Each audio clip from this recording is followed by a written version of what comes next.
எனக்கு மாணவர்களே, எல்லோரும் நல்லா இருக்கீங்களா? மறுபடியும் இந்த நிகழ்ச்சியின் வழியாக நான் உங்களை பார்க்குறதுல மிகவும் சந்தோஷப்படுறேன். சரி, இன்னைக்கு நம்ம ஒரு வசனத்தை பார்க்க போகிறோம். அது என்ன அப்படின்னா, வருத்தப்பட்டு பாரம் சுமக்கிறவர்களே, நீங்கள் என்னிடத்தில் வாருங்கள், நான் உங்களுக்கு இளைப்பாறுதல் தருவேன்னு ஒரு வசனம் இருக்குது.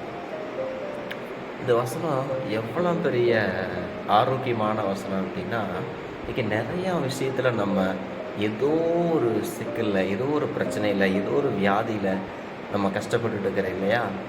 ஆனால் ஆண்டவர் என்ன சொல்கிறாருன்னா, அங்கே இல்லைப்பா, ஏன்ட்ட வா, நான் உனக்கு இளைப்பாறுதல் தருவேன், நான் உன் பிரச்சனையை மாற்றுவேன், நான் உனக்கு பரிபூர்ண சமாதானத்தை சந்தோஷத்தை கொடுத்து உன்னை கடைசி வரைக்கும் நான் நடத்துவேன். அப்படிங்கிற அந்த அர்த்தம் தான், வருத்தப்பட்டு பாரம் சுமக்கிறவர்களே, இங்கே என்னிடத்தில் வாங்க, நான் உங்களுக்கு இளைப்பாறுதல் தருவேன் என்று ஆண்டவராகிய இயேசு உங்களை அழைக்கிறார். இப்போவே உங்கள் இருதயத்தை ஆண்டவர் பக்கம் திருப்புங்க. உங்களை மிக அற்புதமாய் சமாதானமாய் அவர் நடத்துவார். இன்னொரு நிகழ்ச்சியை நான் உங்களை பார்க்குறேன். ஆமென், ஆமென்.